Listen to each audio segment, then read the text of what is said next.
हाँ जी, हेलो। तो हम लोग रैंक बूस्टर सीरीज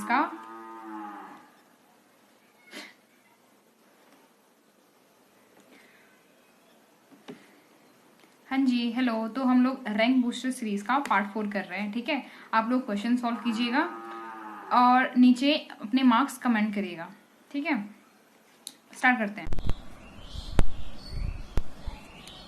हाँ जी, तो हम लोग रैंक बूस्टर क्वेश्चन का पार्ट 4 कर रहे हैं। ठीक है, कुछ क्वेश्चंस हम कर चुके हैं, अब हम और क्वेश्चंस करने वाले हैं। तो आज का जो पहला क्वेश्चन है वो ये रहा, which of the following condition will favour the maximum formation of the product in the reaction. यानी जो आपके सामने रिएक्शन दी हुई है, इसमें कौन सा जो कंडीशन है वो उसको मैक्सिमाइज करेगा प्रोडक्ट फॉर्मेशन को। तो हमारे पास रिएक्शन क्या है, A2 प्लस P2 से क्या बन रहा है, X2 बन रहा है, जिसमें हमारे पास डिसोसिएशन एंथैल्पी दे रखी है माइनस एक्स मतलब कोई भी गिवन वैल्यू हो सकती है, लेकिन माइनस में। तो जिनको आंसर करना है वो पॉज करके सॉल्व कीजिए। ठीक है, बाकी सब सॉल्यूशन मैं यहाँ पे करके दूंगी आपको। तो देखिए, रिएक्शन में सबसे पहला जो हमारे पास क्लू है वो ये है कि हमारे पास डिसोसिएशन एंथैल्पी दे रखी है। डिसोसिएशन एंथैल्पी क्या है, माइनस में, यानी रिएक्शन कैसे होगी, एनर्जी बाहर को निकल रही है, यानी क्या होगी, एक्सोथर्मिक। एक्सोथर्मिक रिएक्शन का मतलब ये होता है कि हीट जो होती है वो बाहर को निकल रही है। तो उस केस में ली चैटलियर प्रिंसिपल के अकॉर्डिंग कौन सी कंडीशन फेवरेबल होगी, लो टेम्परेचर। यानी एक चीज हमें पता चल गई कि लो टेम्परेचर होगा।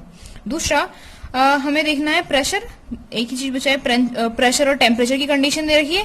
ठीक है, तो प्रेशर की कंडीशन देखने के लिए होती है एंट्रोपी। एंट्रोपी में देखेंगे रिएक्टेंट कितने हैं, 1 2, और प्रोडक्ट कितना है, X2, यानी सिंगल है 1। यानी हम लोग क्या कर रहे हैं, एंट्रोपी में डिक्रीज हो रहा है, रिएक्टेंट से प्रोडक्ट में जाने पे एंट्रोपी में कमी आ रही है। यानी प्रेशर कैसे चाहिए होगा, हाई, यानी लो टेम्परेचर और हाई प्रेशर की कंडीशन चाहिए होगी। ठीक है, ये ली चैटलियर प्रिंसिपल को फॉलो करते हुए हम लोग ये बात कह रहे हैं। तो आंसर कौन सा हो जाएगा, लो टेम्परेचर हाई प्रेशर, यानी फर्स्ट वन, पहला। ठीक है, पहला वाला आंसर होगा। ठीक है, तो सेकंड क्वेश्चन देखिए। सेकंड क्वेश्चन में क्या कह रहा है, गिवन वंडरवॉल कांस्टेंट ए, वंडरवॉल कांस्टेंट ए देखा है फॉर NH3 यानी ammonia, H2, O2 and CO2 are respectively. हमारे पास वंडरवॉल कांस्टेंट ए के लिए 4 गैसेस दे रखी है, उनकी वैल्यू दे रखी है 4.17, 0.244, 1.38 and 3.59। Which one of the following gas will be easily liquefied. इनमें से कौन सी ऐसी गैस है चारों में से जो सबसे आसानी से लिक्विफाइड होगी।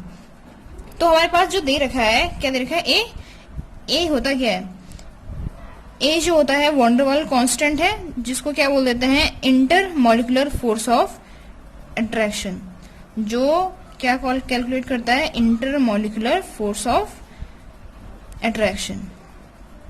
ठीक है, तो जो ए होता है ये प्रोपोर्शन होता है किसके, ईज ऑफ लिक्विफिकेशन के। यानी जितना ज्यादा किसी भी गैस का ए होगा उतना आसानी से क्या हो जाएगी, वो गैस लिक्विफाई हो जाएगी। तो हमारे पास अगर हम देखें, इनको ऑर्डर पे लगाएं, तो सबसे ज्यादा किसका है, अमोनिया का। यानी अमोनिया वो गैस होगी जिसका ए सबसे ज्यादा है, इसलिए उसका लिक्विफिकेशन, यानी वो लिक्विफिकेशन सबसे आसानी से होगा। यानी सबसे जल्दी लिक्विफाइड कौन सी हो जाएगी, अमोनिया। क्लियर हुई बात।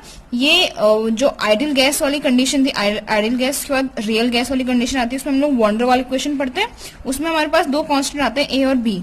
उनमें से पहला वाला कांस्टेंट है ए, जिसको इंटरमोलिकुलर फोर्स ऑफ अट्रैक्शन को मेजर करने के लिए दिया गया था।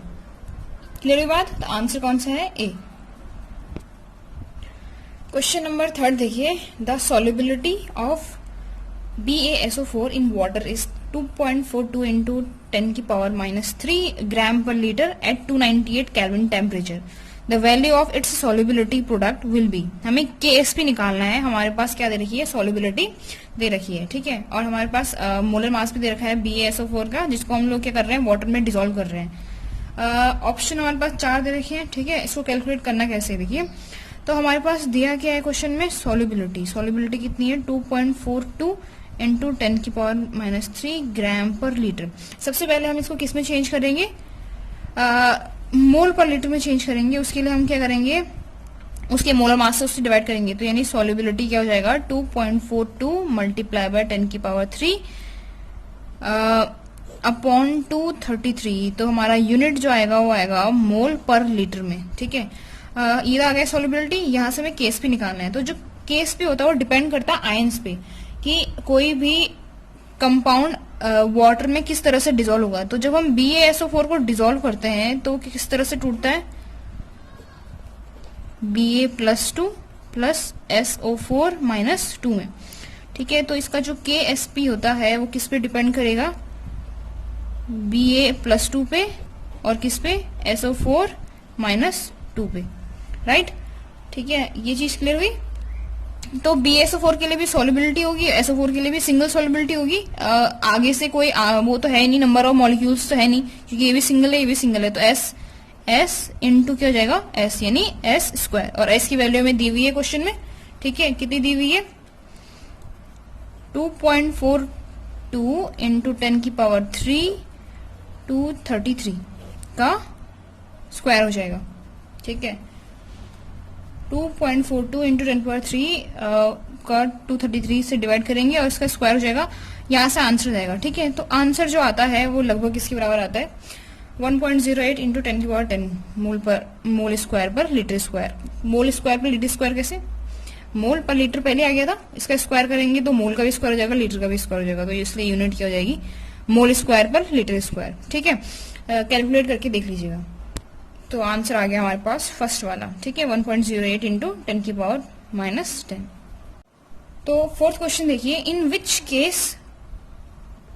Case in the number of the molecule of water maximum, यानी इन चारों केस में से जो हमें दिए गए हैं, गिवन केसेस हैं, उनमें से किसके पास सबसे ज्यादा नंबर ऑफ वाटर मॉलिक्यूल्स होंगे। ठीक है, ऑप्शन है पहला 18 मिलीलीटर ऑफ वाटर, दूसरा 0.18 ग्राम ऑफ वाटर, तीसरा 0.00224 litre of water vapour eight 1 atmospheric of pressure and 273 kelvin of temperature, and D option है 0.003 या 10⁻³ मोल ऑफ वाटर।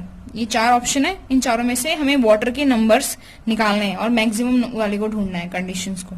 ठीक है, तो देखिए पहले केस में हमारे पास वॉल्यूम दे रखा है। ठीक है, और वाटर का डेंसिटी हम क्या ले सकते हैं, 1 ग्राम पर लीटर। यहां से हमारे पास क्या जाएगा, मास कितना जाएगा, 18 ग्राम।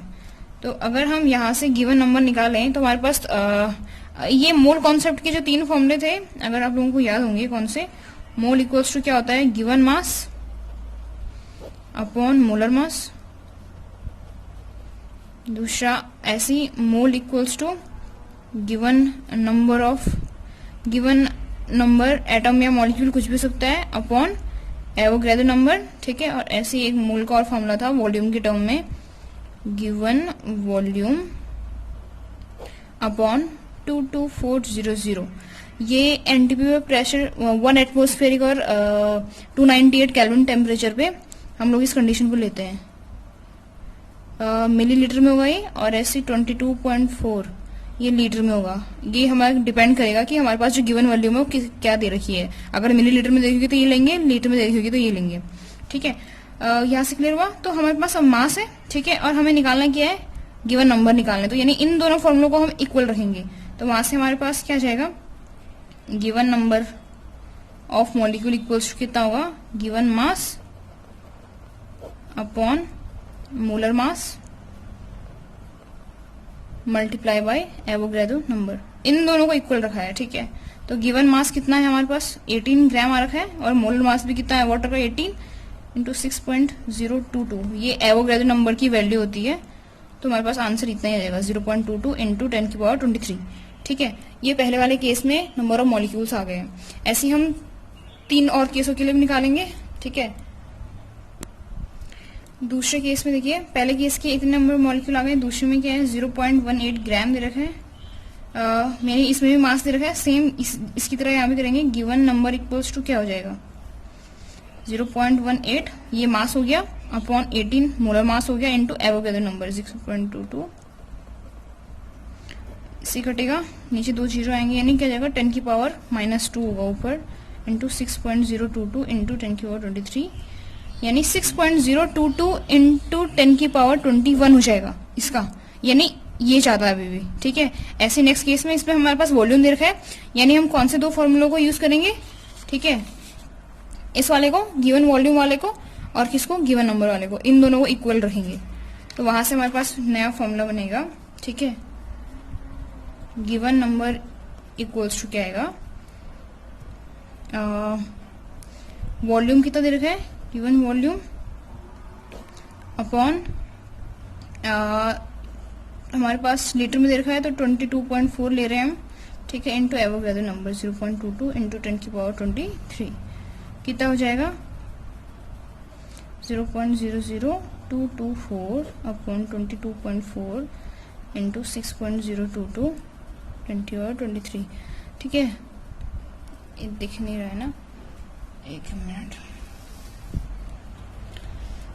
यहाँ से पॉइंट काटते हैं, कितना जीरो का फर्क है, चार यहाँ लग जाएंगे, इससे काट लेंगे तो यहाँ पे 4 जीरो आ जाएंगे, ठीक है, -4।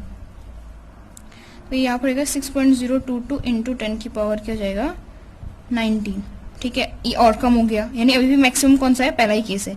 ऐसे इस केस में इसमें साफ साफ मोल दे रखी है हमें, ठीक है, इसमें कुछ नहीं करना होता है। अगर हमारे पास मोल दे रखा होगा तो हम एक ही फॉर्मूले से आंसर निकाल सकते हैं, यानी कौन सा, mole equals to given number upon Avogadro number. तो यहाँ से गिवन नंबर निकालेंगे तो गिवन नंबर इक्वल्स टू क्या आएगा, गिवन नंबर इक्वल्स टू क्या जाएगा Na इंटू मोल, यानी क्या हो जाएगा 6.022 मल्टीप्लाई बाय 10 की पावर 23 अपॉन मोल कितना है 10 की पावर -3, 6.022 इंटू 10 की पावर 20, यानी मैक्सिमम जो हो रहे हैं अभी भी वो फर्स्ट वाला ही केस है। यानी हमारे पास जो आंसर आएगा वो क्या आएगा, इसका फर्स्ट वाला 18 मिलीलीटर ऑफ वाटर आंसर हो जाएगा, ठीक है। ये लास्ट क्वेश्चन है आज के इस वीडियो का, ठीक है। तो कंसिडर द फॉलोइंग स्पीसीज, हमारे पास 4 अलग अलग स्पीसीज दे रखी है और हमें बताना है कि हाईएस्ट बॉन्ड ऑर्डर किसका होगा, CN+ का, CN- का, NO का या CN का, ठीक है।